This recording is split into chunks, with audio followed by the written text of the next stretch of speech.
খেলার মঞ্চ থেকে জনপ্রিয় হিন্দি সিনেমার ডায়লগ উল্লেখ করে ইঙ্গিতপূর্ণ মন্তব্য বিশিষ্ট ব্যবসায়ীর। আগামী ৩-৪ দিনের মধ্যে বড় চমকের ঘোষণা, ফের তৃণমূল নেতাদের প্রশংসা।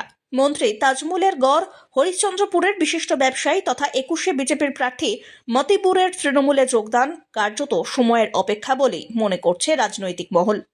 তিনি সামাজিক বিভিন্ন রকম কল্যাণমূলক কর্মসূচির সঙ্গে জড়িত, তার জন্য এখন গরিবের বন্ধু নামে জনপ্রিয়। হরিশ্চন্দ্রপুর সদর এলাকায় গড়গড়ি মাঠে আদিবাসীদের দ্বারা পরিচালিত বীর বিরসা মুন্ডা কাপ ক্রিকেট টুর্নামেন্টে উপস্থিত ছিলেন মতিবুর রহমান। তার সঙ্গে ছিলেন প্রাক্তন জেলা পরিষদের সদস্য হেফজুর আলী, জেলা তৃণমূল সাধারণ সম্পাদক জিয়াউর রহমান প্রমুখ। এলাকায় ক্রীড়া ক্ষেত্রে বারবার সহযোগিতার হাত বাড়িয়ে দিচ্ছেন মতিবুর। এর আগে তিনি বিভিন্ন খেলার মঞ্চ থেকে ২৬-এর বিধানসভা ভোটে টি-20 খেলা হওয়ার ডাক দেন। এবার তিনিই জিতবেন এটাও দাবি করেন, কিন্তু কোন দলের হয়ে লড়বেন তা স্পষ্ট নয়। তবে বিভিন্ন ঘটনাক্রমে তার তৃণমূলের যোগদানের জল্পনা জোরালো হয়েছে। এদিন মঞ্চ থেকে জনপ্রিয় হিন্দি ফিল্মের ডায়লগ উদ্ধৃত করে তিনি বলেন, ঠাকুর তো গেও। কাকে তিনি ইঙ্গিত করেছেন তা নিয়ে শুরু হয়েছে চর্চা।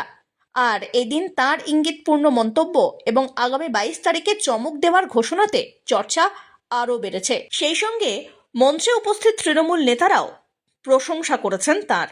প্রসঙ্গত, রাজ্যের প্রতিমন্ত্রী তাজমুলের হরিশ্চন্দ্রপুরে গোষ্ঠীদ্বন্দ্বে জর্জরিত শাসক দল। দলের মধ্যেই মন্ত্রীর বিরুদ্ধে ক্ষোভ।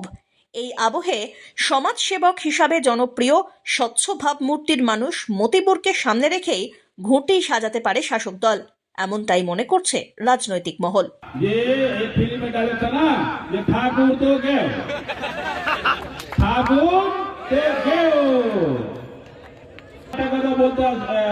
मैं एक चीज बोल रहा हूँ आप लोग को, कि मैं राजनीति करने आया हूँ, आप लोग से कुछ लेने नहीं आया हूँ, मैं देने आया हूँ। और मैं 22 तारीख को एक ऐलान करूंगा सबके लिए। मेरे लिए, मैं गरीब का दोस्त हूँ, इसका मतलब सबके लिए हूँ, ये नहीं एक आदमी के लिए नहीं हूँ।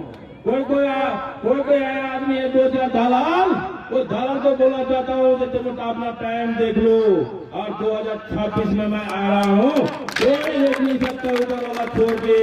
मैं अपना गारंटी देके जा रहा हूँ कि 2020 खेला खेलूंगा। ব্যুরো রিপোর্ট, আজ বাংলা।